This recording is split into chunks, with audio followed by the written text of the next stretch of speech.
Les vraies voix Sud Radio, 17h-19h, Philippe David.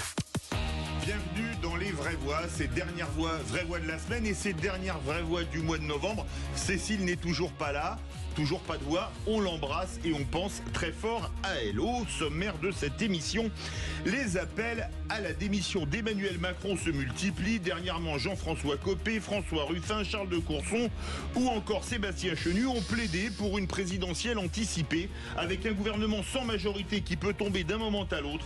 Impossible de tenir jusqu'en 2027, estime ces pourfendeurs du président qui parlent de chaos politique ou de désastre. Alors parlons vrai, est-ce que la question du départ d'Emmanuel Macron se pose pour vous? Est-ce que celle-ci se poserait d'autant plus si jamais le gouvernement de Michel Barnier était censuré? Et à cette question, comme le suggèrent des personnalités politiques de tous horizons, Emmanuel Macron doit-il se poser la question de sa démission? Vous dites oui à 93%. Vous voulez réagir? Aude attend vos appels et elle ne démissionnera pas au 0826 300 300. Notre invité sera Jean Petot, politologue. À 18h40, le coup de projecteur des vraies voix. Le verdict de Standard & Poor's est attendu dans la soirée. On va savoir si l'agence de notation baisse ou non la note de la dette souveraine française. Nos taux d'emprunt en dépendent dans un pays dirigé par un gouvernement minoritaire qui multiplie les concessions budgétaires pour ne pas être renversé. Alors parlons vrai. Une nouvelle dégradation de la note de la France est-elle inéluctable? Est-ce que les conséquences vont être graves pour les finances publiques? Et à cette question, la France peut-elle encore payer ses dettes? Vous dites non à 79%. Vous voulez réagir encore et toujours, et ce n'est que 5 centimes l'appel, le 0826 300 300. Et nos éditorialistes du jour. Les vraies voix Sud Radio. Bonsoir Philippe Bilger. Bonsoir, Monsieur le Président. Philippe. Encore seul ce soir. Encore seul, oui. On pense à Cécile, bien évidemment. Donc il y a un manque, c'est clair, mais il va falloir tenir les rênes. Mais vous savez très bien le faire. Oh, merci. Mais on l'attend avec impatience tout de même. Ça, c'est Qu'il y ait une parité. Alors la parité n'est pas tout à fait respectée. Mais... Sauf si vous, Éric de Revel, vous êtes un homme. Ouais. Indiscutablement. Lui pourrait être non-binaire. Qu'est-ce que vous racontez, Philippe Billier? Éric non-binaire. Ça va, Éric Revel, ouais, éditorialiste. Vous connaissez la chanson de Serge Lama, Seul tout seul? Non. Seul tout seul, pas plus que moi, qui vis ma vie sous les lanternes, pour oublier qu'il y a en moi un cœur gris comme une caserne. Ah, c'est joli, vous avez un bel organe. Oui, vous pourriez continuer. Non, mais c'était pour Cécile, voilà. Et elle, c'est une femme, aux dernières nouvelles. Oui, Virginie. Ça ne changera pas. Pas de doute là-dessus. Virginie Kelmès, présidente fondatrice de Futurae, école des métiers de demain dans les industries créatives.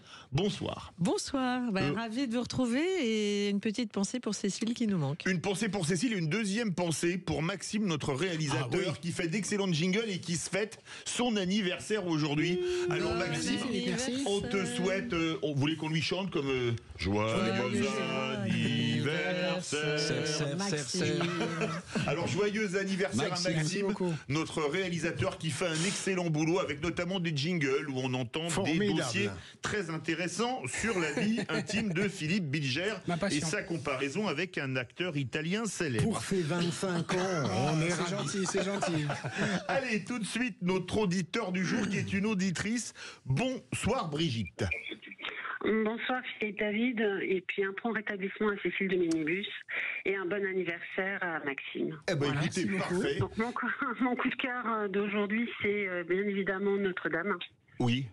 Coup de Donc, cœur, donc. voilà, je considère que nous vivons notre histoire, notre héritage historique judéo-chrétien, et c'est à cet héritage séculaire que l'on rend hommage aujourd'hui. Et j'aurais préféré qu'Emmanuel Macron s'exprime du parvis plutôt que de l'intérieur de Notre-Dame, mais bon, pour une fois que je suis d'accord avec lui et qu'il fait quelque chose de bien, on va pas bouder notre plaisir. Il a eu des propos justes qui étaient adaptés, il a atteint l'objectif, c'est tout ce qui compte. Voilà, Notre-Dame est reconstruite, Notre-Dame est réparée, elle est magnifique. Mon cœur est rempli de joie devant tout ce génie de tous ces métiers, devant voilà tous ces talents. C'est l'audace, c'est le savoir-faire, c'est le travail qu'on aime, qu'on voit. C'est la France que j'aime, moi, en tout cas. C'est la France qui réussit. Et c'est le contraire de toute notre classe politique. Voilà. Ces derniers temps, on n'a pas eu trop d'occasion de se réjouir. Et là, c'est magnifique. Alors Brigitte, restez avec nous. Les vrais voix vont réagir. Philippe Bilger, vous avez vu Emmanuel Macron en milieu de journée à Notre-Dame? Non, je ne l'ai pas vu, mais il a bien fait son discours sur le parvis. Ah non, il l'a fait de l'intérieur de la cathédrale. Là, je trouve ça scandaleux. Il a parlé aux ouvriers, Ah, mais c'est pas pareil.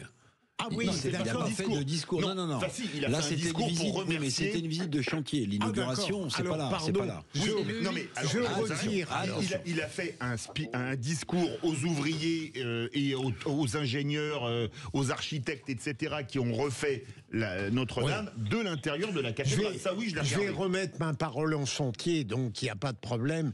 En réalité, je confondais, bien sûr, là c'est tout à Et fait normal. l'inauguration. Il remercie, et notre auditrice a tout à fait raison avec son enthousiasme. Éric, puisque oui. pour une fois, il a tenu une promesse de manière 5 ans, alors que personne n'y croyait, ma Ouais, chère c'est Virginie. peut-être la seule chose qui ne laissera pas en ruine dans le pays, d'ailleurs, c'est Notre-Dame.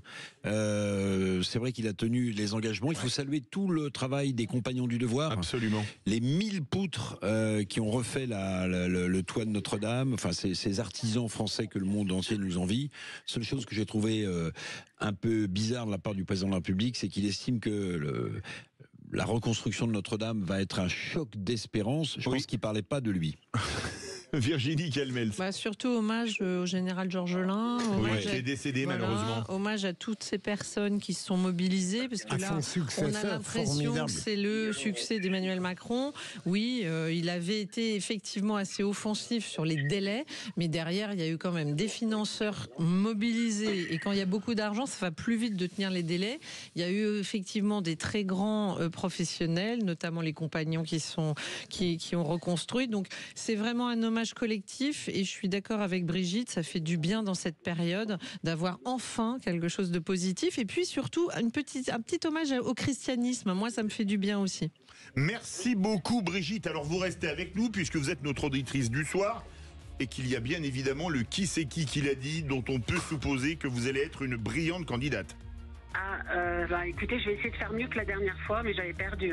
Ah, c'était il y a longtemps. Vous avez Oui, c'était il y a pratiqué, longtemps. c'était l'an dernier. Alors ça fait quand même très longtemps. C'est ça. Vous allez pratiquer, vous allez voir, ça va très bien se passer, même si les candidats sont très bons aujourd'hui. Allez, dans quelques instants, le réquisitoire du procureur. Sur quoi, monsieur le En procureur? fait, je m'interroge, le RN est-il sadique? Ah, sur que le sadisme, là, vous exprimez en expert. Allez, on se retrouve tout de suite avec les vraies voix. Sud Radio. Parlons vrai. Sud Radio. Parlons vrai. Sud Radio. Les vraies voix Sud Radio. 17h-19h, Philippe David. Retour des vraies voix avec Philippe Bilger, Virginie Calmels, Éric Revel. Dans quelques instants, après le réquisitoire du procureur, 3 mots dans l'actu. Bonsoir Félix Mathieu. Bonsoir Philippe, bonsoir tout le monde. 3 mots qui sont Qui sont Espérance, Câble et Labrador. On va parler un peu de Notre-Dame, un peu de bagarre et puis un petit peu du chien de Vladimir Poutine. Et tout de suite, le réquisitoire du procureur. Les vraies voix Sud Radio. Le réquisitoire du procureur. Philippe Bilger. Et vous voulez requérir sur le RN, vous posez cette question, est-il sadique? Oui, parce que la séquence qu'on vit depuis 2-3 jours, c'est tout de même pour quelqu'un qui aime la politique politicienne comme moi, le degré zéro de la politique, tout de même. Voilà un Premier ministre qui, depuis 24 heures, concède au moins 2 choses fondamentales avant d'en concéder une autre au Rassemblement national qui jouit profondément du sadisme avec lequel il pose des ultimatums au gouvernement, puisque jusqu'à lundi, Marine Le Pen a fixé le délai à partir duquel elle décidera ou non de baisser le pouce républicain. Je trouve que cette séquence, et Dieu sait que j'en avais assez d'entendre le RN disqualifié au nom de l'arc républicain, mais là je trouve qu'il abuse un petit peu à cause de la faiblesse du Premier ministre et que ces péripéties déshonorent véritablement la France politique. Virginie Calmels. Pour une fois, je ne vais pas être d'accord avec Philippe Bilger, parce que quand même, il y a eu 11 millions d'électeurs. On se rappelle qu'en juin, il y a eu ce fameux Front républicain qui a complètement bouleversé l'électorat, qui finalement n'a pas eu gain de cause au second tour. Derrière, on a un Michel Barnier qui prend ses fonctions en ayant l'air, et je pense qu'il l'a fait honnêtement, de prendre en considération le résultat des législatives et toutes les forces politiques. Et puis soudain, ils ne traitent plus du tout le RN. Et la question qui se pose aujourd'hui, cher Philippe, c'est pas de savoir s'ils sont sadiques ou pas, c'est que qu'est-ce qu'il y a dans le budget pour les 11 millions d'électeurs qui ont voté Rassemblement National, ceux qui ont voté pour certaines forces politiques. Et en fait, c'est ça le problème, c'est que le budget de M. Barnier aujourd'hui, du gouvernement, il ne répond pas ou il ne répondait pas à un certain nombre d'attentes. La première des attentes, c'était plutôt une hausse du pouvoir d'achat. Si on prend les 11 millions d'électeurs, on peut se dire qu'ils attendaient une mesure, au moins une mesure sur l'immigration. Et il n'y avait rien dans le budget. Donc certes, il y a Bruno Retailleau qui fait un travail formidable, mais il est un peu seul. Mais il n'y a rien dans le budget vers ces personnes-là. Donc je trouve que vous êtes sévère sur le sadisme. Moi, je crois surtout qu'ils sont un peu acculés parce qu'ils ont des électeurs et ils se disent mais qu'est-ce qu'il y a dans ce budget qu'on peut défendre ? Et je crois que c'est plutôt ça la question. Éric Revel, plutôt bilgériste ou kermelsiste? Alors je réfléchissais parce que je savais que vous me poseriez cette question. Ah, vous anticipez. Moi, j'ai écouté le Premier ministre qui était à Limoges tout à l'heure. Il a décidé d'arrêter de se faire fouetter par le RN quand même, puisque le RN lui a posé un ultimatum en disant si vous ne remplissez pas les telles et telles conditions d'ici lundi, je mets le pouce républicain, pour reprendre notre expression, en bas. Barnier, il a fermé, il a arrêté la cour de récréation. Il a dit mon seul ultimatum, c'est ce que j'entends de la part des Français, c'est-à-dire tenez bon, accrochez-vous. Donc ça veut dire que le Premier ministre ne cédera pas, visiblement, à l'ultimatum aux exigences du RN. Donc, s'il ne cède pas sur être plus clair sur la proportionnelle, même s'il a cédé un peu sur les hausses des taxes de l'électricité, s'il ne cède pas sur l'AME, etc., je pense que le RN, dans la suite du 49.3 du budget, votera la censure. Philippe Bilger, un dernier mot? C'est agréable de voir deux chroniqueurs intelligents être en opposition. J'en conclus que mon point de vue n'était pas aussi stupide qu'il a l'air. Nous a fait réfléchir, monsieur le procureur. Non, mais c'est très passionnant, vraiment. Allez, je ne suis pas loin d'être d'accord avec les deux. Il a retourné sa veste. Non, mais pas du tout. C'est ça la pensée, la plénitude. Oui, on s'enrichit dans le débat. Mais bien sûr. Absolument. Et on va encore s'enrichir. Et surtout, on sait qu'on ne sait pas, comme disait Jean Gabin. Oui. Absolument, Jean Gabin, je ne sais qu'on ne sait jamais. Exactement. Texte de notre regretté Jean-Loup Dabadi. Absolument. Tout de suite, les 3 mots de l'actu de Félix Mathieu. Les vraies voix Sud Radio. 3 mots qui sont, Félix: espérance, câble et labrador. Le choc de l'incendie a laissé place à un choc d'espérance, affirme Emmanuel Macron. Il visitait Notre-Dame, restaurée avant sa réouverture officielle en décembre. J'ai pété un câble, concède le député Modem à l'origine du début de bagarre hier soir en pleine niche parlementaire LFI sur les retraites. Nicolas Turquois promet de présenter ses excuses à son collègue. Et puis justement, ces excuses de Vladimir Poutine. Pas aux Ukrainiens pour l'invasion et les bombes, non, pour Angela Merkel, pour le gros labrador dans la pièce en 2007, alors qu'elle avait la phobie des chiens. Les vraies voix Sud Radio. Elle semble encore plus lumineuse qu'avant l'incendie il y a 5 ans. Notre-Dame, désormais prête à rouvrir le week-end des 7 et 8 décembre. Les pierres auparavant assombries par les siècles affichent désormais une netteté éclatante à l'issue de ce chantier colossal. Emmanuel Macron a donc visité la cathédrale tout à l'heure avant de féliciter les artisans mobilisés. Le choc de la réouverture sera, je crois, et je veux le croire, aussi fort que celui de l'incendie. Mais ce sera un choc d'espérance. Parce que vous toutes et tous qui êtes là aujourd'hui avez œuvré. Et cette métamorphose, c'est en effet à vous que nous la devons.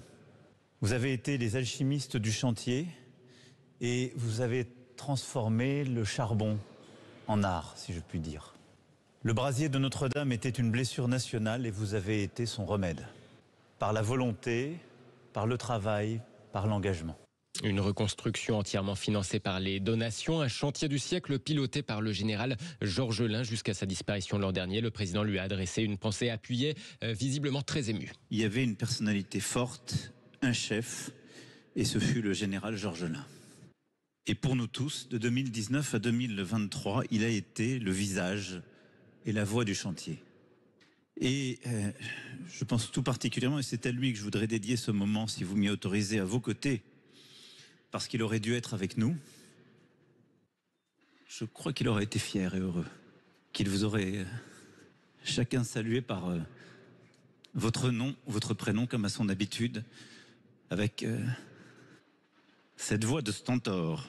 Bon, je voudrais pas gâcher l'ambiance et l'émotion en rappelant que cette visite de chantier constituait sans doute un répit pour le président avec ce contexte politique un peu plus clivant pour le coup. On va en parler dans quelques instants de ces appels à la démission du président qui se multiplient. Ce sera le grand débat des vraies voix sur Sud Radio. Un mot là-dessus, on n'en a pas parlé. Les donateurs qui sont venus du monde entier, enfin qui ont donné de l'argent depuis le monde entier, c'est quand même la preuve que Notre-Dame, c'est pas seulement un symbole français, c'est un symbole mondial, Philippe Bilger. Absolument, c'est un symbole pour tous les gens qui aiment la beauté et la religion. Je suis sensible à ce qu'a dit Virginie sur le catholicisme.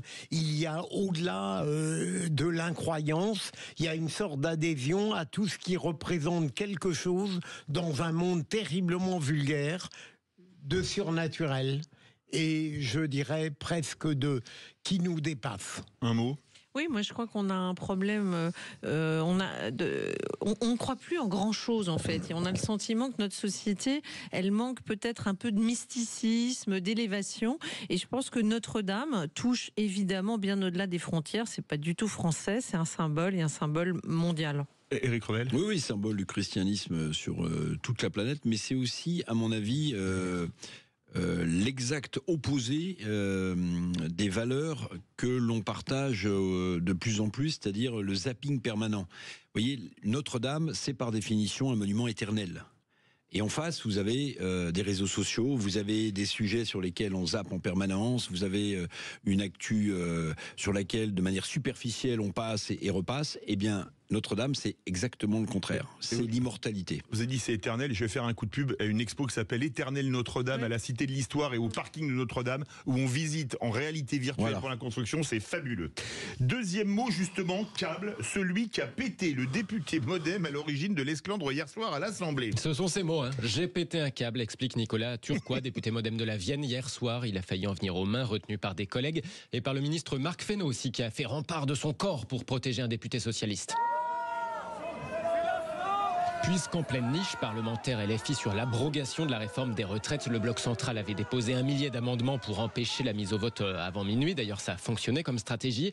Mais les Insoumis, en réponse, avaient diffusé une liste des députés auteurs de ces amendements d'obstruction. Liste pour inciter les électeurs mécontents à écrire à ces députés. Et c'est de là qu'est parti le début de la bagarre, indique à nos confrères de BFM TV ce député MoDem, donc Nicolas Turquois. À la base, j'ai voulu leur dire que la façon de faire des listes où on apparaît en tête avec sa tête et son nom bien identifié et qu'on envoie à des proches, c'est inacceptable. Quand on s'en prend à mes proches, je le dis pas bien. J'ai été humain. En face de moi, il y a des charognards qui sont même prêts à mettre en pression votre entourage. Évidemment que je le regrette. Je présenterai mes excuses pour ça. J'ai été un câble, comme on peut dire, mais parce qu'à la base, il y a des choses qui sont inacceptables. Voilà, et puis pour prendre un peu de hauteur et calmer les esprits, je citerai un ancien président de la République qui disait « Bah descends un peu me le dire en face et casse-toi pauvre con ».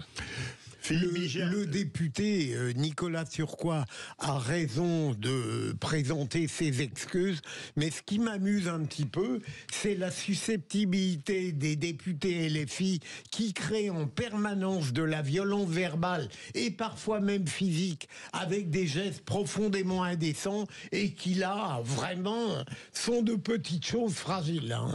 Les pétages de câble des députés et pas que à LFI. Je me rappelle d'un député macroniste qui avait fait un salut nazi dans l'hémicycle.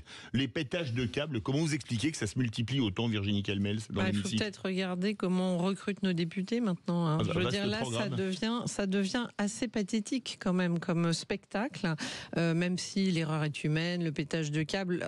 Je crois ne pas me tromper en disant que c'est pas sa première petite sortie de route. Donc c'est vrai que ça commence à devenir un peu gênant. Éric Revel ? Oui, alors il y a toujours eu des incidents comme ça. J'étais en train de regarder, vous vous souvenez, à l'époque de Pierre Mazot, qui était aussi président du Conseil constitutionnel, mais il a été député. Oui, et là aussi, à l'époque de Pierre Mazot, on en revenait presque aux mains. Hein. Enfin, c'était du solide. Mais Virginie a raison sur le recrutement et le procureur a raison. Sur les députés LFI qui sont en provocation permanente, qui créent un climat dans cette Assemblée nationale entre le poulailler et les gladiateurs, faut pas s'étonner que de temps en temps, il y en a un qui pète un câble. Et troisième mot, Labrador avec ses excuses de Vladimir Poutine 17 ans après. L'affaire d'État remonte à 2007. Angela Merkel était chancelière et dans ses mémoires, elle se souvient que sa phobie des chiens n'était pas un secret. Ses services avertissaient ceux qui la recevaient de ne pas en laisser s'approcher d'elle des chiens. Or, que s'était-il passé quand Vladimir Poutine l'avait accueilli au Kremlin ? Le président russe avait fait rentrer son énorme labrador noir dans la pièce. Sur les photos d'époque, on voit la chancelière pas très à l'aise face au molosse qui la renifle. Et dans ses mémoires, Angela Merkel interprète ça comme une goujaterie volontaire du président russe. Une démonstration de pouvoir, dit-elle, ce à quoi le président russe a pris le temps de répondre, figurez-vous, hier. Je m'adresse de nouveau à elle. Angela, excuse-moi, je ne voulais pas te causer de peine. Comme je lui ai déjà dit, je ne savais pas qu'elle avait peur des chiens. Si j'avais su, je ne l'aurais jamais fait. Je voulais, au contraire, créer une atmosphère détendue et agréable dans la pièce. Voilà pour l'explication de Vladimir Poutine. On va vraiment croire les explications. Merci beaucoup Félix Mathieu. Tout de suite, retour sur les appels à la démission d'Emmanuel Macron. Le président fait face à des accusations de chaos politique. Peut-il tenir jusqu'en 2027 ? Alors parlons vrai, est-ce que la question du départ de Macron se pose pour vous ? Est-ce qu'elle se poserait d'autant plus en cas de censure ? Et à cette question, comme le suggèrent des personnalités politiques de tous horizons, Macron doit-il se poser la question de sa démission ? Vous dites oui à 94%. Avec nous Jean Petot, politologue, bonsoir. Bonsoir. Question cash, réponse cash. Est-ce qu'en cas de censure, le président va rester le dernier fusible existant ? La question, elle mérite d'être branchée en période de taxe sur l'électricité, c'est exactement ce qu'il faut, mais j'aurais tendance à dire que Emmanuel Macron ne se refuse en rien, tout est possible. Eh bien écoutez, vous voulez réagir, le 0826 300 300, on se retrouve tout de suite. Sud Radio. Parlons vrai. Parlons vrai. Sud Radio. Parlons vrai. Les vraies voix Sud Radio. 17h-19h. Philippe David. Retour des vraies voix avec Philippe Bilger, Virginie Calmels et Éric Revel. On a repris Philippe Bilger. Oui, mais c'est l'heure du grand débat. Les vraies voix Sud Radio. Le grand débat du jour. Les appels à la démission d'Emmanuel Macron se multiplient. Dernièrement, ces derniers jours, Jean-François Copé, François Ruffin, Charles de Courson ou encore Sébastien Chenu ont évoqué la possibilité d'une démission du président de la République. Avec un gouvernement qui peut tomber d'un moment à l'autre, impossible de tenir jusqu'en 2027, estime-t-il. Il parle d'ailleurs de chaos politique et ce désastre. Alors parlons vrai. Est-ce envisageable, vu la psychologie d'Emmanuel Macron, qu'il envisage de démissionner ? Est-ce qu'une démission ajouterait de la crise à la crise, vu l'impossibilité de dissoudre avant l'été ? Et à cette question, comme le suggèrent des personnalités politiques de tous horizons, Macron doit-il se poser la question de sa démission ? Vous dites oui à 93%. Vous voulez réagir ? Attend vos appels au 0826 300 300. Avec nous, un politologue qu'on adore avoir dans les vraies voix, Jean Petot. Rebonsoir, on va déjà faire un tour de table. Philippe Bilger, est-ce que la démission d'Emmanuel Macron fait partie des hypothèses plausible ou possible? Alors, puisqu'on est dans le domaine des supputations, moi je crois que Emmanuel Macron n'a pas une psychologie à vouloir démissionner.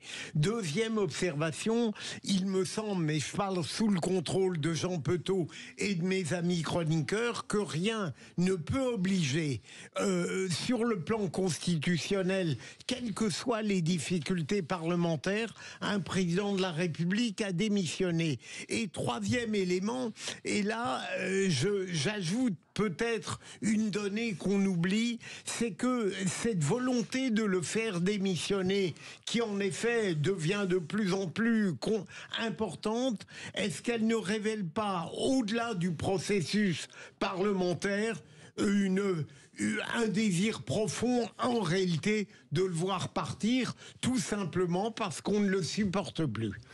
Virginie Calmels? En fait, c'est pas tant sa volonté, c'est les circonstances. On a donc déjà un président de la République qui n'avait pas de majorité à l'Assemblée nationale. Il a voulu faire comme si c'était pas grave, sans faire un accord avec la droite, qui, une fois encore, aurait fait un vrai accord de coalition. Il n'y avait plus de problème pour 5 ans, puisqu'ils avaient une majorité. Derrière, il fait une dissolution ratée, qui non seulement ne résout pas le problème, mais l'aggrave, puisque maintenant, plus personne n'a réellement la majorité. Donc on a 3 blocs, avec un bloc de gauche qui, on ne sait pas s'il va tenir très longtemps, mais enfin qui a quand même un socle, un bloc de droite qui avait aussi un socle, et un bloc centrale qui n'arrive pas à aussi se mettre d'accord sur un accord de coalition, puisqu'on voit bien que le budget de Barnier est contesté, y compris par les macronistes ou par certains LR, ainsi de suite. Donc en fait, il n'y a pas d'accord de coalition. Et tant qu'il n'y aura pas d'accord de coalition, moi je vois pas comment ça peut tenir. Donc c'est vrai que les 3 prochaines années, elles paraissent hyper longues. Et dans ce contexte, on se demande si Macron, non pas par volonté, mais parce qu'il va être acculé, faute de capacité à gouverner, parce que s'il y a une motion de censure, il y en aura une deuxième dans la foulée, puisque personne ne réussit à avoir une claire majorité. Et donc je pense que c'est quand même un scénario qu'il ne faut pas exclure. C'est pas 3 ans, c'est 2 ans et demi, mais ça fait très long quand même. Ça paraît long. Oui, c'est sans doute la première fois sous la Ve République qu'à l'Assemblée nationale, il y a une minorité relative. Vous voyez, d'habitude, on parle de majorité absolue, majorité relative. Là, il y a une minorité relative. C'est vous dire si tout ça est très faible. Donc, si on suppute, on se dit Barnier viré avec son gouvernement. J'ai entendu Emmanuel Bompard pour le NFP qui dit non, nous on repropose Lucie Castel. Bon, très bien, il propose Lucie Castel, ça dure 3 semaines. Et là, dans le fusil de chasse présidentiel, la 2e cartouche est tirée et il n'y en a plus d'autres. Donc, il est comme, même si effectivement constitutionnellement rien ne l'oblige à démissionner, Philippe Bilger. Mais je vois pas comment il peut continuer comme ça. D'autant plus que vous avez 2 des principaux opposants qui sont candidats à la présidentielle quasiment sûrs. Jean-Luc Mélenchon, que le chaos arrangerait bien, et Marine Le Pen, qu'une élection présidentielle anticipée arrangerait bien aussi, parce qu'elle voudrait essayer de passer au travers de la décision du mois de mars qui va tomber concernant les emplois. Une éligibilité. Oui. Donc, objectivement, il y a quand même beaucoup d'alignements de planètes, de gens qui ont peut-être... Alors, pourquoi faire? Pour quelle politique? Parce que le vrai sujet, c'est la situation catastrophique de notre pays. Et là, le grand metteur en scène en chef, c'est Emmanuel Macron. On est assailli de multicrises sociales, financières, politiques. Il en est le responsable. J'ai en tête les mots de Sarkozy, vous vérifierez, parce que au début, il avait dit qu'il n'avait pas dit exactement ça, et puis finalement, je pense que ça va l'arranger au bout du compte. 2 ans après l'élection d'Emmanuel Macron, Sarkozy avait dit « ça va mal finir ». Oui, c'est vrai. Ça va mal finir. Eh bien, ça risque de mal finir pour Emmanuel Macron. Vous pensez que ça risque de mal finir? Vous pensez qu'il doit démissionner ou pas? Venez nous donner votre avis au 0826 300 300. Jean Petot, que voulez-vous répondre à la quantité pléthorique de choses intéressantes dites par les vrais voix? Et intelligentes, bien évidemment. Intéressante, intelligente, oui, en effet, oui, parce que c'est c'est important d'avoir tous ces arguments. Alors, pour répondre d'abord à l'interrogation de Philippe Bilger, et je confirme ce qu'a dit M. Revel, il n'y a pas du tout d'obligation constitutionnelle faite au président de la République de démissionner. Il y a bien eu une réforme en 2008, réforme constitutionnelle, avec cette procédure de destitution qu'a voulu engager la France Insoumise. Mais enfin, c'est une procédure qui est tellement complexe, qui est tellement, j'allais dire, à étage, avec des tiroirs, qu'en fait, elle a été adoptée avec la garantie qu'elle ne serait jamais mise en œuvre. Donc, constitutionnellement parlant, Emmanuel Macron est président jusqu'au printemps 2027. Deuxièmement, c'est vrai qu'il y a à l'évidence une détestation croissante à l'égard d'Emmanuel Macron. Bon, la cote d'opinion, j'allais dire, quand je me compare, finalement, ça me rassure, hein, par rapport à François Hollande. C'est vrai que François Hollande, je crois, en décembre 16, était aux environs de 13% d'opinion favorable. Bon, alors Emmanuel Macron est à 21, il n'est pas encore dans les profondeurs ou dans les abysses de la cote d'opinion défavorable. Il reste quand même que son intention, je pense, est très claire. Il ne veut pas, ça c'est la psychologie d'Emmanuel Macron, moi je ne suis pas non plus dans sa tête, hein, comme on disait dans la tête de John Malkovich, je ne suis pas dans la tête de Macron, mais ça serait quand même surprenant que le personnage s'en aille. La dernière chose qui peut se passer, c'est qu'il y a une telle pression populaire que ça soit intenable. Problème de liaison. Les institutions sont suffisamment solides pour qu'ils puissent justifier de rester à l'Élysée. Ça réagit beaucoup au 0826 300 300. Vous pensez qu'il doit rester ou vous pensez qu'il doit se poser la question de sa démission? Appelez-nous au 0826 300 300. Bonsoir Marie-Christine. Bonsoir, bonsoir Philippe, bonsoir à vos invités. Je dis tout de suite, oui, il faut qu'il s'en aille, et c'est déjà trop tard. D'abord, il aurait jamais dû être élu, mais c'est insupportable. Enfin, il a été élu par les Français, hein, 2 fois. Hein. Oui, ah oui. Oui, je sais bien.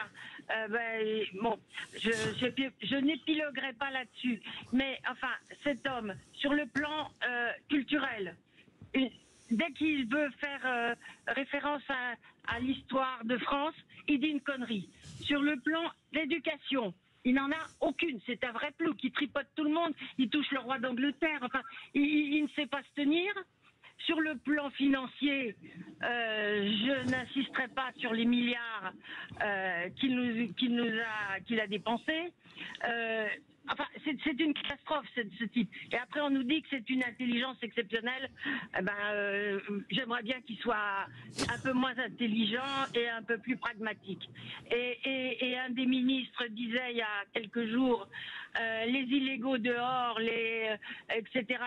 Moi, je dis Macron dehors. Alors, Marie-Christine, parlons vrai, c'est le principe de Sud Radio. Vous entendez, il y a quand même beaucoup de récriminations sur Emmanuel Macron. Alors, outre son comportement avec les chefs d'État, il tutoie le pape, etc. Est-ce que quelque part, la question qui se pose, c'est que Macron est-il conscient de la détestation qu'il y a sur lui dans le pays, Philippe Bilger? Je pense qu'il en est conscient, mais peut-être... comment dirais-je, la sous-estime aujourd'hui par rapport à celle qui avait été intense de la part des Gilets jaunes. Mais je trouve que je suis toujours mal à l'aise vis-à-vis d'Emmanuel Macron parce que, en réalité, je ne peux pas me résoudre à être péremptoire à l'égard d'un homme qui offrait tant de promesses et qui les a tellement dilapidées. Vous êtes d'accord avec ça, Éric Revel? Bon, il faut quand même se souvenir que la fin du mandat de Sarkozy n'était pas non plus un long fleuve tranquille. Je crois qu'il n'a jamais autant détesté. Enfin, souvenez-vous quand même la façon dont les gens percevaient Sarkozy. D'ailleurs, quand il se présente à la primaire, à mon avis, en faisant une erreur magistrale, un ancien chef de l'État ne se présente pas à la primaire, il est aplati. Oui. Donc il y a quand même à la fin du mandat de Sarkozy une certaine détestation. Chirac était traité de super menteur. Je ne sais pas si vous vous souvenez. Quand il fait campagne, il se fait cracher dessus.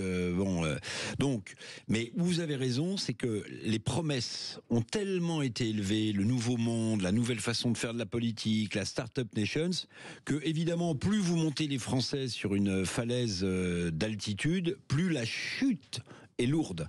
Et je pense qu'Emmanuel Macron va se faire très mal s'il arrive jusqu'à la fin de son quinquennat en tombant. Virginie Calmels, plus dur sera la chute. Vous entendez Marie-Christine qui est dure, mais... Oui, alors c'est pas tant la détestation, parce que c'est vrai que souvent certaines mesures peuvent rendre impopulaires et elles sont pourtant nécessaires. Mais là, ce qui est embêtant, c'est qu'Emmanuel Macron n'est pas détesté parce qu'il aurait osé des mesures extrêmement courageuses qui ne seraient pas populaires. Il est détesté sans avoir un bilan à mettre à son... Enfin, en fait, il a eu un bilan, et c'est un peu ce qui est triste, c'est qu'il a bien commencé son premier mandat avec des mesures économiques et honnêtement, il a quand même donné à la France à nouveau une attractivité, notamment business. Il a eu des bonnes décisions. Avec des déficits commerciaux records, c'est donc qu'on n'a pas retrouvé la compétitivité. Non, mais ça, je suis tout à fait d'accord et je veux pas jouer le bon bilan d'Emmanuel Macron, mais j'aime bien rendre à César ce qui est à César, c'est que quand même, il a fait la flat tax, il a poursuivi les lois El Khomri qui allaient dans le bon sens, il a redonné à l'économie une poche d'air. Et là, catastrophe, assez rapidement d'ailleurs, hein, rappelez-vous, à peine un an après le début du quinquennat, il y a eu l'affaire Benalla, puis alors après, on a eu l'impression... Les gilets jaunes, etc. Voilà, et on a eu... Alors, sur les gilets jaunes, il a repris la main assez habilement, avec, vous vous rappelez, ces consultations... 19 milliards d'euros. Ces consultations... Oui, alors malheureusement, avec beaucoup d'argent public, et moi, vous savez que je ne suis pas une dépensière d'argent public, mais avec la consultation qui aurait pu être intéressante, vous savez, qui a fini dans les archives des préfectures. Et c'est ça qui est honteux, c'est qu'on sent qu'il a des bonnes idées, mais derrière, je suis désolée, c'est une catastrophe parce qu'il n'écoute pas les consultations, les cahiers de doléances, il y a des choses très intéressantes.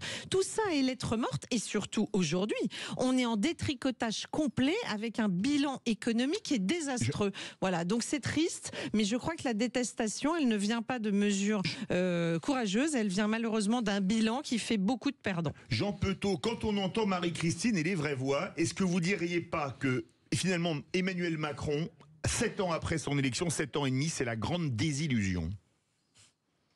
Non, mais le fait aussi qu'il ne puisse pas envisager, vous allez dire c'est le comble, mais un troisième mandat, faisait que dès le soir de sa réélection au deuxième tour, il suffisait de voir sa tête.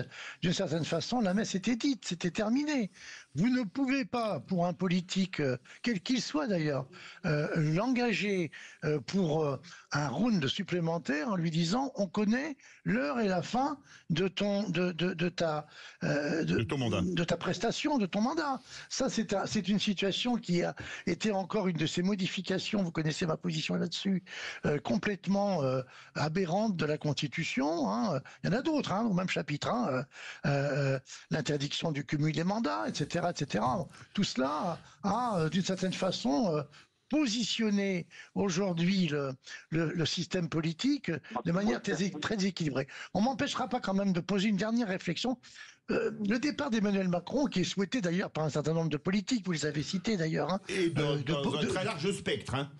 Oui, de bords différents. Hein, est quand même très intéressant parce qu'en réalité, quelle est la solution par rapport à cette critique du président de la République? Eh bien, c'est de refaire une nouvelle élection présidentielle. Pour en particulier un certain nombre d'acteurs qui disent que ce pays souffre d'hyper-présidentialisation, c'est quand même assez étonnant de constater que le seul moyen peut-être de sortir de la crise, c'est de refaire une élection présidentielle, y compris d'ailleurs de la part d'acteurs qui préféreraient peut-être passer à une 6e République. Tout ça me laisse toujours un peu perplexe. Est-ce qu'il n'y aurait pas une étrange ironie politique, Jean Petot, avec un François Hollande qui n'a pas pu se représenter et qui a dû partir plus tôt que prévu, et peut-être un Emmanuel Macron qui devrait partir plus tôt que prévu, mais pour d'autres motifs? C'est très juste, une fois de plus, Philippe, c'est très juste. Je ne sais pas si c'est de l'ironie ou si c'est tout simplement une pirouette de l'histoire. Enfin, vous connaissez la phrase de Marx, hein, l'histoire se répète toujours 2 fois. La première fois sous une forme de plaisanterie, la deuxième fois parfois en tragédie. Non, la première fois en tragédie, la seconde en farce. Sur ce plan-là, je suis marxiste. Oui, c'est dans le 18 Brumaire de Louis Bonaparte, comme livre, mais je crois que c'est une citation inspirée de Hegel. On retourne au 0820. Mais c'est vrai, en plus, on retourne au 0820. Oui, et puis arrêtez de nous parler de Hegel. Allez, on retourne au 0826, s'il vous plaît. On retourne au 0826 300 300 avec notre vraie voix du jour, Brigitte. Alors Brigitte, que pensez-vous? Vous pensez que Macron doit démissionner en cas de censure ou pas? Alors, je ne sais pas ce qu'il faut en déduire, mais en règle générale, quand on place ses copains, c'est qu'on a envie de partir. Et là, je viens de voir qu'il a mis Martin Hadjari à l'Arcom. Donc, peut-être que c'est un signe. Après, il est très bon, il paraît.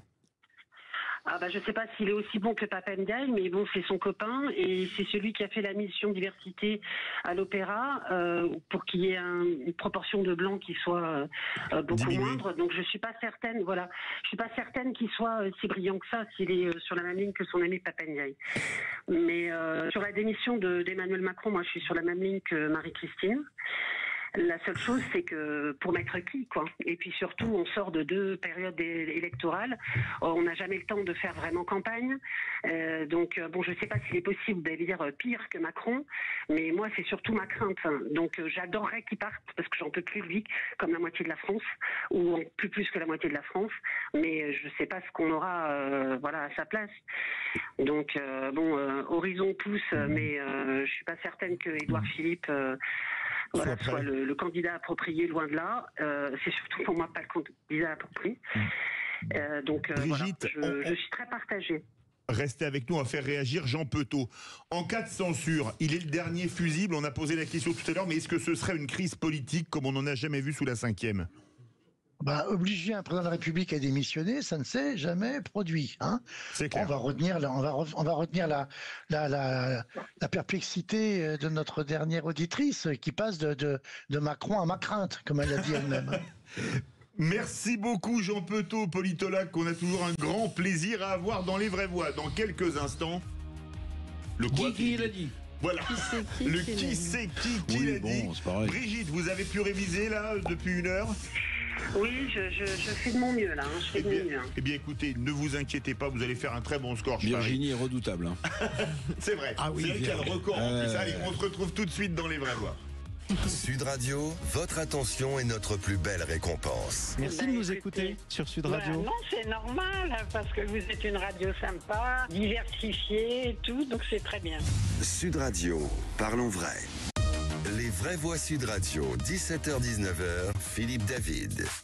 Retour des Vraies Voix avec Philippe Bilger, Virginie Calmels et Eric Revel. Et c'est l'heure du qui c'est qui l'a dit. Les Vraies Voix Sud Radio, le quiz de l'actu. Avec Brigitte. Brigitte, c'est à vous de lancer le jingle maintenant. Allez-y. Bah écoutez, c'est à nous. Ah, voilà. Les Vraies Voix Sud Radio, le quiz de l'actu. Alors, première question à 2 points, Brigitte. Qui c'est qui l'a dit? Non. Pour un compromis, il faut être 2.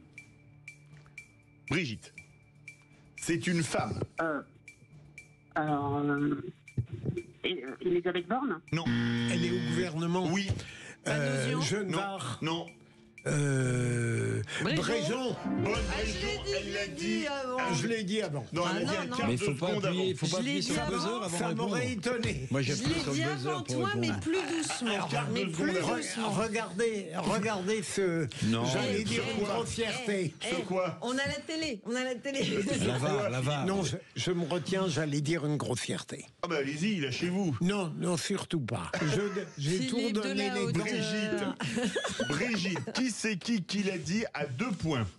François Hollande a réussi à faire mine qu'il portait le programme du NFP. J'ai entendu. Ah oui. Brigitte. Alors ça, c'est un RN. Non. Non. Bompard. Bonne réponse, Manuel Bompard, député et coordinateur. Mais quelqu'un lui a filé la réponse. Non, je l'ai entendu ce matin, Bompard. Mais moi, j'écoute les matinales. Qui c'est qui l'a dit, Brigitte, à 2 points? Michel Barnier est un homme seul et pire. Les derniers qui le soutiennent font de l'obstruction. Je sais que ces citations, personne n'a pu dire un truc comme ça. Comment? Non, ah non, c'est pas le même bord, non, c'est pas le même bord que de l'autre. Ah oui, donc c'est Allez-y. Mais Chenu, bonne réponse. Mais j'avais même pas compris la phrase, la question. Mais Virginie non plus, elle a pas Non, mais il a mâchouillé. La troisième réponse était Chenu. Il a mâchouillé sa question. Non, mais c'est dingue. Un sexisme insupportable, Eric Revel.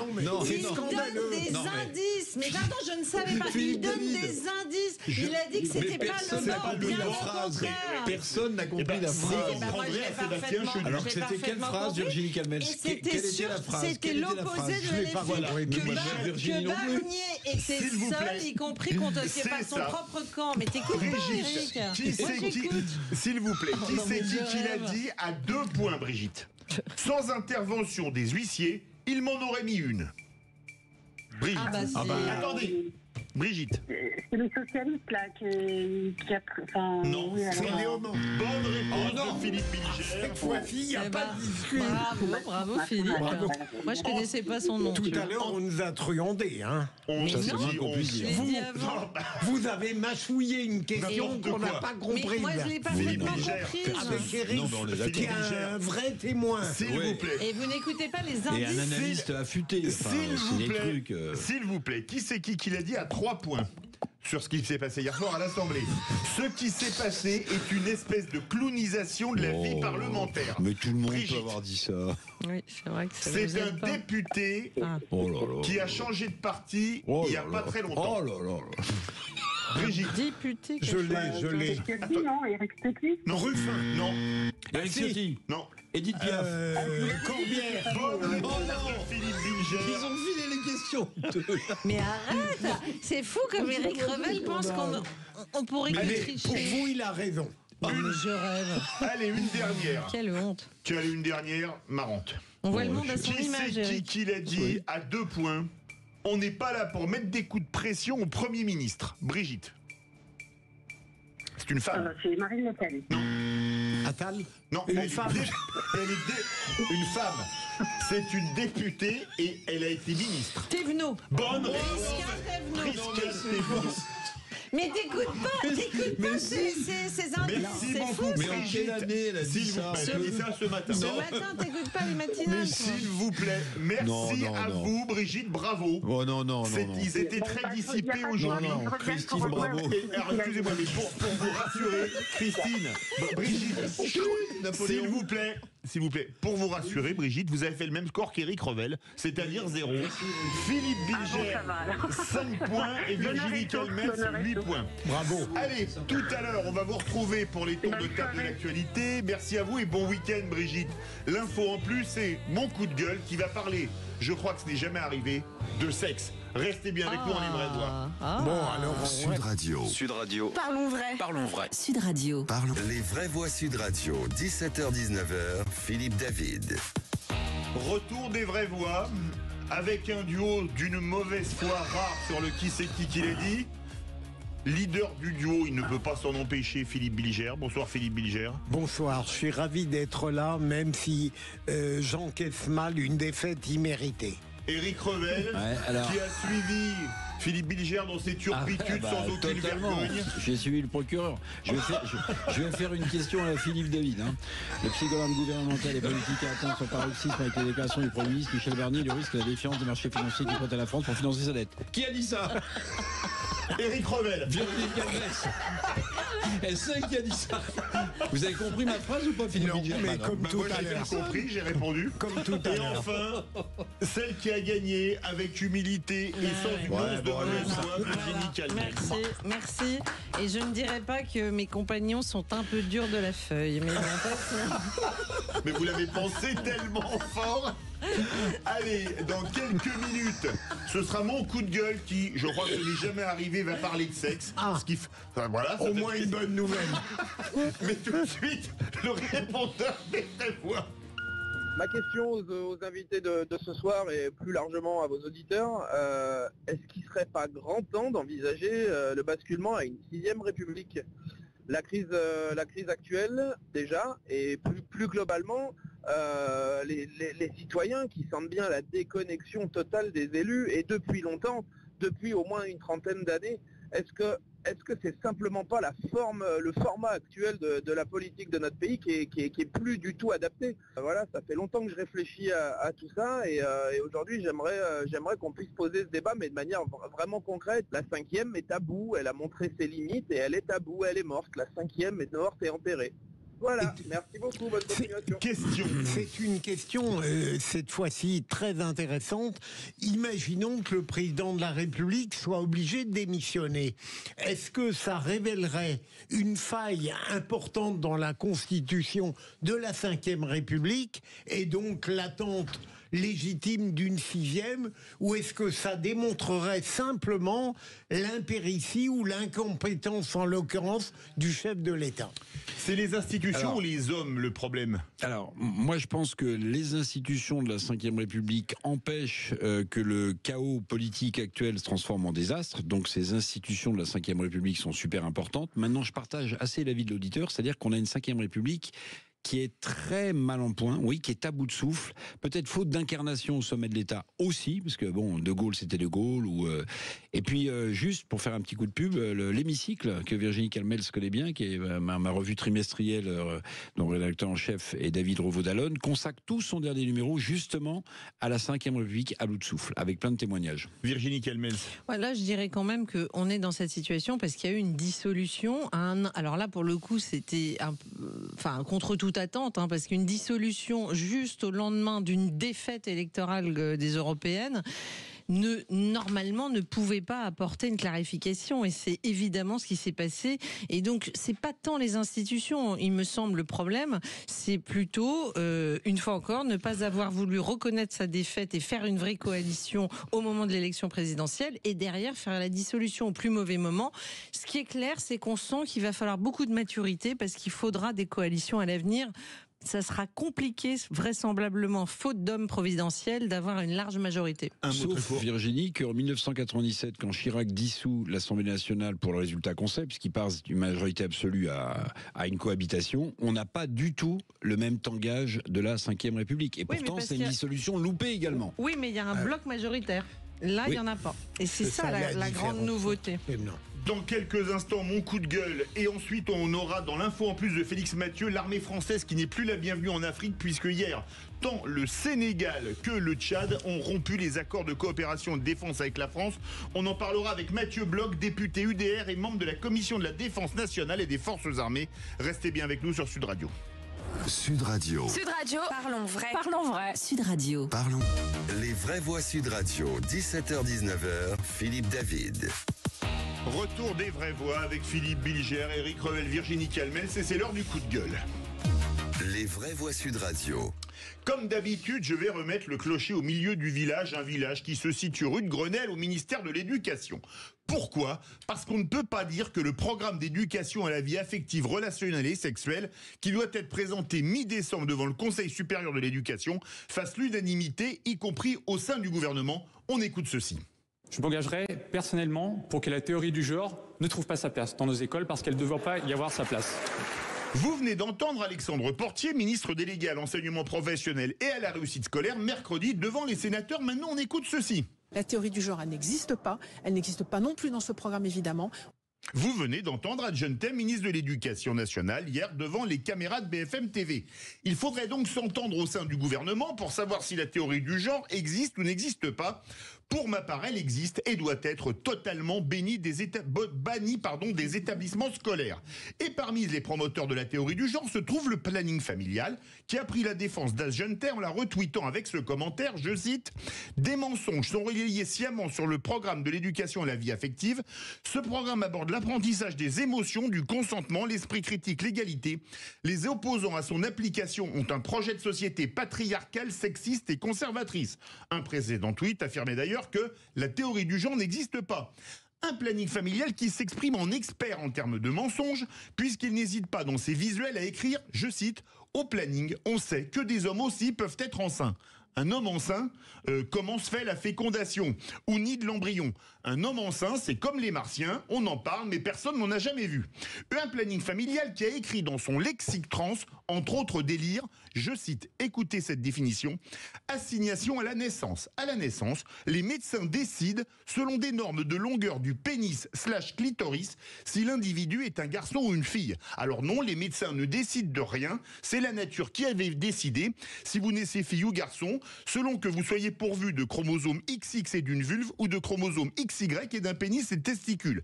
Pénis d'ailleurs qualifié par le planning familial ainsi, un pénis est un pénis, pas un organe sexuel mâle. Alors oui, la théorie du genre existe, elle n'a rien à faire dans les écoles, il y a deux sexes, féminin et masculin, tout le reste n'est que littérature, et seule une femme peut être enceinte, ne leur en déplaise, et je conclurai en citant Renaud, même si je devenais pédé comme un phoque, moi je serais jamais en cloque. Philippe Bilger. Quand vous nous avez annoncé votre coup de gueule sur du sexuel, franchement, j'attendais de la gaudriole. Et en réalité, vous êtes très sérieux et vous dénoncez quelque chose qui en effet est scandaleux. J'avais entendu un excellent discours de Portier, du ministre Portier, et je regrette la controverse lancée par la ministre de l'Éducation nationale. J'ai eu quelques exemples de cette éducation qu'on veut enseigner. C'est hallucinant pour des petits-enfants, mais c'est net. Même Virginie aurait rougi, c'est pas peu dire. Virginie Kamels. Voilà, oui, moi je suis d'abord, je voudrais rendre hommage à Alexandre Portier, voilà, parce que déjà, enfin, on a visiblement un ministre qui est clair, qui dit les choses et qui semble avoir des convictions. Donc déjà, commençons par là. Ensuite, la ministre de l'Éducation, je suis désolée, mais franchement, elle est désolante. Ce qu'elle dit, d'abord, elle nie des choses qui existent, donc c'est déjà assez dérangeant. Et ensuite, malheureusement, elle tombe dans cette approche woke qui est insupportable. Donc heureusement qu'il y a des gens pour le dénoncer, et je trouve là courageux, même si c'est une cacophonie hallucinante que ce soit au sein du même gouvernement, mais courage et bravo à Portier et soutien total, et j'espère qu'elle reviendra en arrière, parce que moi j'ai un peu honte quand même en tant que mère de famille de ce qu'aujourd'hui on donne à voir à nos enfants, et de plus en plus tôt, parce que cette histoire c'est hyper jeune, on est bien donc on est chez les fous. Et j'ai bien aimé qu'il ait donné l'exemple de ses enfants.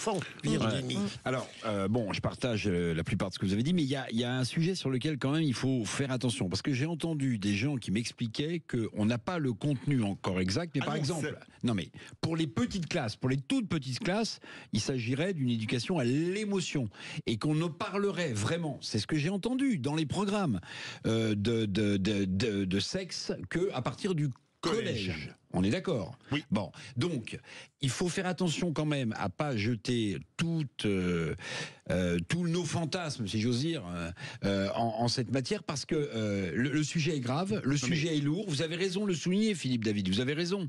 Mais ce que je veux dire, c'est que attention à regarder dans les programmes ce qui est prévu, et pas partir bille en tête en fonction de notre idéologie. Se faire traiter de menteur par des gens qui disent qu'un homme peut être enceinte, c'est quand même mais le planning familial, vous avez absolument raison. J'ai lu des trucs, ils ont même fait une campagne de pub.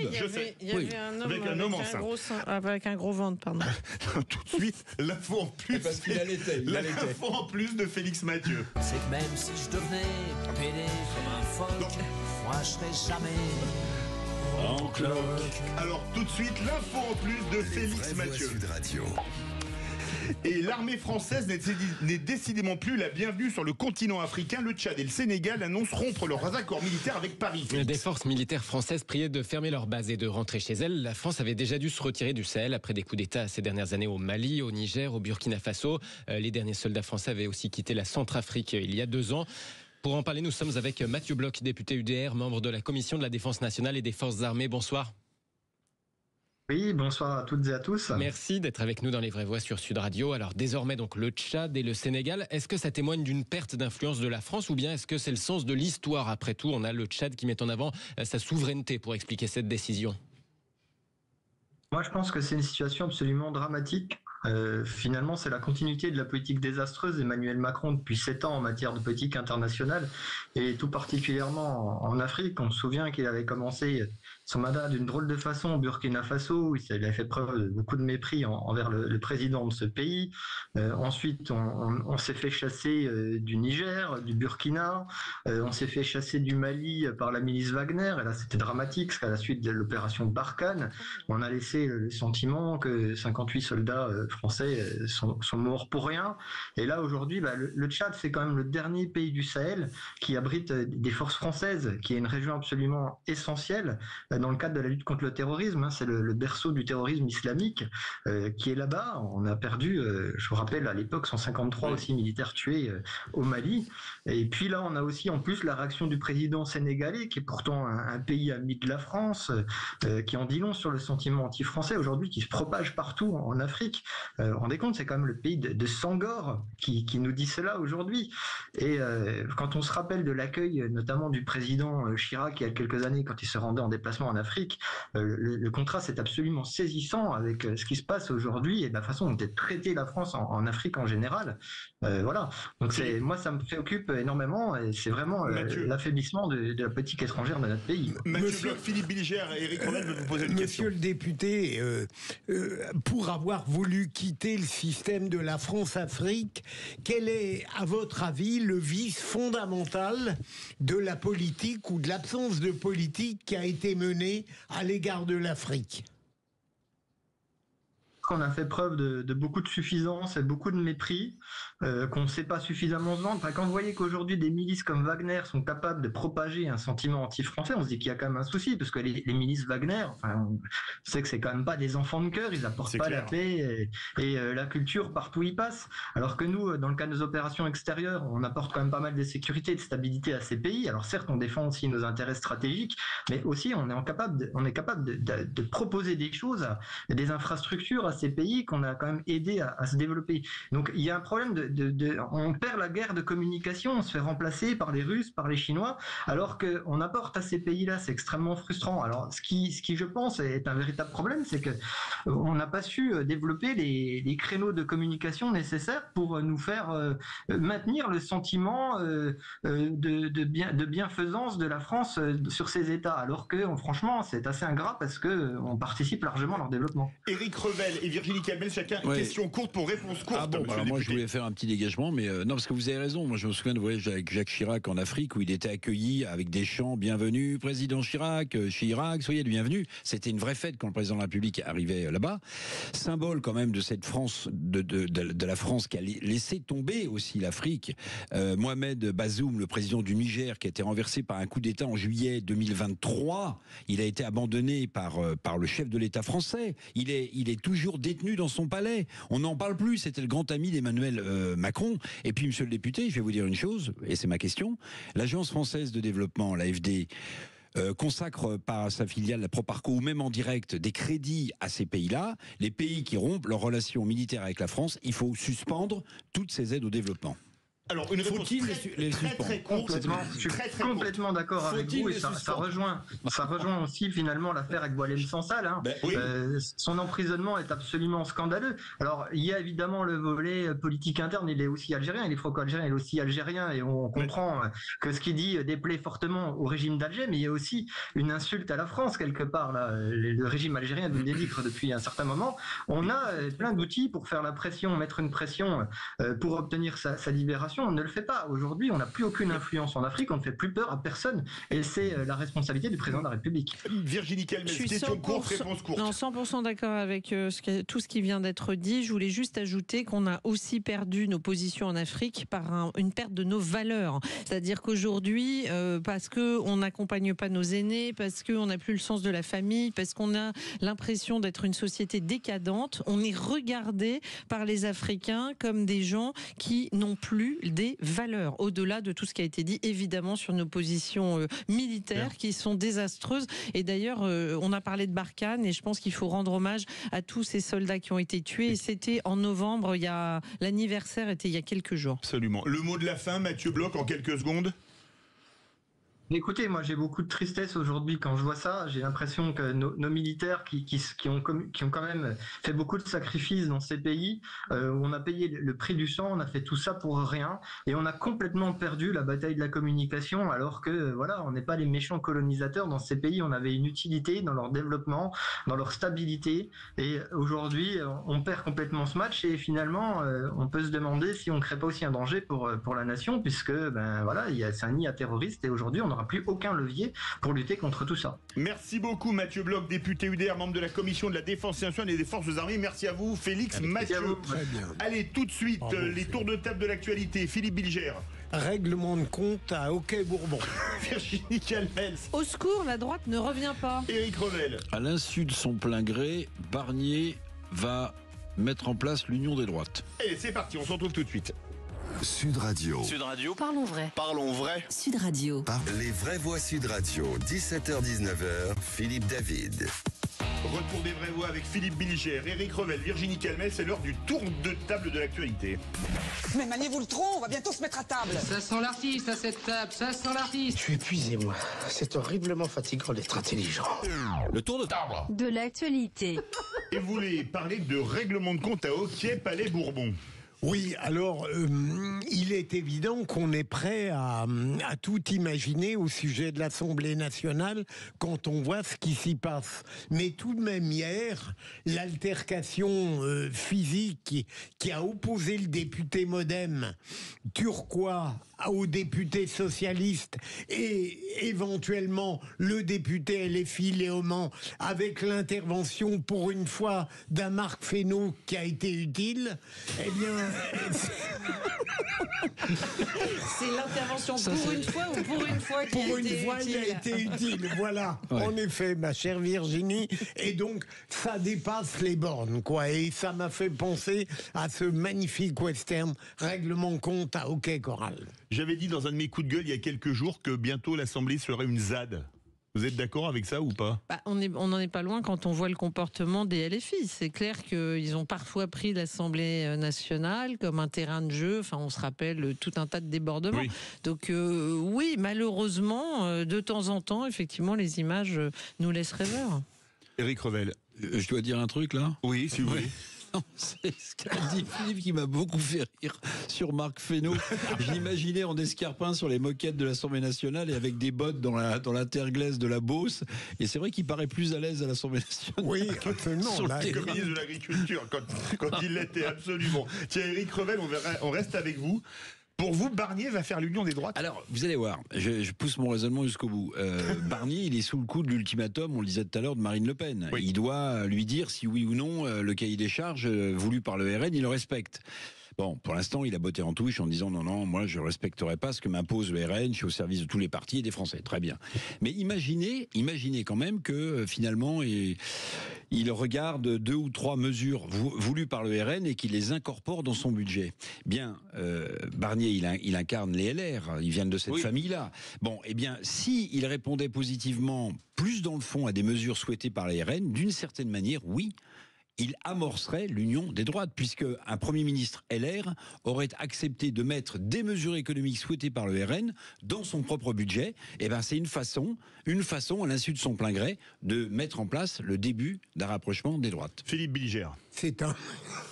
tiré par vos beaux cheveux. Ah non, pas du tout. Ah, c'est pas du tout tiré par les cheveux, mais non. Mais un petit peu. Non, c'est la conclusion que et je vais vous dire, si ça se passe, c'est la conclusion immédiate que tirera la gauche. Vous verrez. Possible. Ah mais bien sûr. Ah oui, ça clairement. Oui. Mais ça ne démontre pas que c'est d'un pas vers l'union des droites. Un Premier ministre LR qui accepte des mesures, de mettre dans son programme des mesures économiques du RN, pour vous, c'est pas un pont-levis entre les deux citadelles qui pour l'instant étaient. Je n'irai pas aussi loin que vous, sérieusement. Très bien. Mais tant mieux, on verra. Alors moi, j'irai pas aussi loin non plus, parce que c'est pas parce qu'il y a des mesures qui sont demandées par le Rassemblement national que, au fond, par exemple sur la hausse de l'électricité, c'est pas vraiment une mesure du Rassemblement national, c'est une mesure de pouvoir d'achat, certes demandée par le Rassemblement national, mais que LR aurait pu demander aussi. Non, en fait, mais ce que ont pas demandé. C'est vrai, mais ce que ça traduit, cher Éric Revel, et j'y viens peut-être dans mon petit coup de gueule à moi, c'est au secours, la droite ne revient pas. C'est qu'en fait, effectivement, pour que le budget se droitise, malheureusement, c'est pas en écoutant certains LR qui gauchisent ou certains de la majorité actuelle qui finalement font exactement l'opposé de ce qu'attendent des électeurs de droite. C'est en écoutant les propositions du RN. Et c'est vrai que de ce point de vue-là, je suis d'accord, c'est qu'on se dit que heureusement qu'il y en a encore qui sont un peu à droite. Donc moi, ce que je voulais vous dire, c'est qu'on a quand même, et on se le rappelle, un Sénat à droite. Oui. On a un Premier ministre dit de droite. Oui. Eh bien, excusez-moi, mais vous regardez ce qui passe en ce moment comme décision sur le budget. Alors, ils viennent de nous faire la taxe sur les hauts revenus. Au secours, la droite ne revient pas. C'est quand même pas un truc de droite, ça. Oui. Et en plus, on est à un seuil de 250 000 euros. On se rappelle de la taxe à 75% de François Hollande. On était pour des revenus supérieurs à 1 million d'euros. Déjà, les Américains avaient toussé. Là, vous imaginez les investisseurs qui regardent la France et qui se disent qu'en fait, en France, on considère qu'au-dessus de 250 000 euros, eh bien, on est dans les super extra riches et donc, boum, une taxe sur les hauts revenus. Ils viennent de durcir l'exit tax. Donc Emmanuel Macron avait raccourci le délai de 15 à 2 ans sur les plus-values et ils viennent de l'allonger à 4 ans. C'est encore une décision du Sénat. Dit à droite. La flat tax, une bonne mesure d'Emmanuel Macron, c'était à 30%, le Sénat vient de l'alourdir à 33%. Et enfin, l'IFI, alors là vous vous rappelez de l'IFI, oui, on vient de passer à un impôt sur la fortune improductive. Accrochez-vous, le périmètre a été élargi. À quoi donc ? Au compte bancaire, au livret d'épargne, aux voitures, terrains constructibles. Bon, je passe les yachts et les avions parce que ça, on peut considérer que c'est normal. Mais vous vous rendez compte que toutes ces mesures-là, elles viennent d'être passées au Sénat. Donc on est très loin d'un « au secours, la droite revient ». Moi, je suis très inquiète. J'en suis presque à plaisanter et dire que je préfère avoir un Premier ministre de gauche qui gouvernerait à droite qu'un Michel Barnier qui, en ce moment, se fait refiler toutes les vieilles lunes de la gauche. Et vous n'avez pas parlé du quadruplement de la TVA sur l'eau minérale dans des bouteilles en plastique. C'est hallucinant. Non, mais c'est très passionnant entre Éric, sérieusement, et Virginie. Je pensais, je serais plutôt, quand j'écoute Virginie, d'ailleurs beaucoup d'autres le disent, que c'est absolument pas pour l'instant une politique de droite classique. Pas du tout, totalement illibéral. C'est dingue ces impôts en plus. Oui, de toute façon on le savait depuis le début, sur les 60 milliards que recherche Barnier, on savait très bien que ce ne serait pas 40 milliards de réformes et 20 milliards d'impôts, mais au moins le contraire. Donc il faut que les Français sachent qu'on va au moins alourdir les impôts de 40 milliards dans ce pays. Et quand on alourdit les impôts, je le rappelle, les recettes fiscales baissent. Donc absolument. On va être encore plus dans l'embarras, pour ne pas dire une grossièreté, dans les mois à venir. Retour sur le verdict attendu de Standard & Poor's. La France est une dégradation de sa note souveraine avec des conséquences lourdes pour son économie. La dette française va-t-elle encore inspirer confiance ? Parlons vrai, une nouvelle dégradation de la note de la France est-elle inéluctable ? Est-ce que les conséquences vont être graves pour les finances publiques ? Et à cette question, la France peut-elle encore payer ses dettes ? Vous dites non à 78%. Vous voulez réagir ? Le 0826 300 300. Sud Radio, c'est vous qui donnez le ton. Merci de donner la parole, et vous êtes une radio engagée. L'information est pertinente. Sud Radio, parlons vrai. Les vraies voix Sud Radio, 17h-19h, Philippe David. Retour des vraies voix avec Philippe Bilger, Éric Revel et Virginie Calmel. C'est l'heure du coup de projecteur.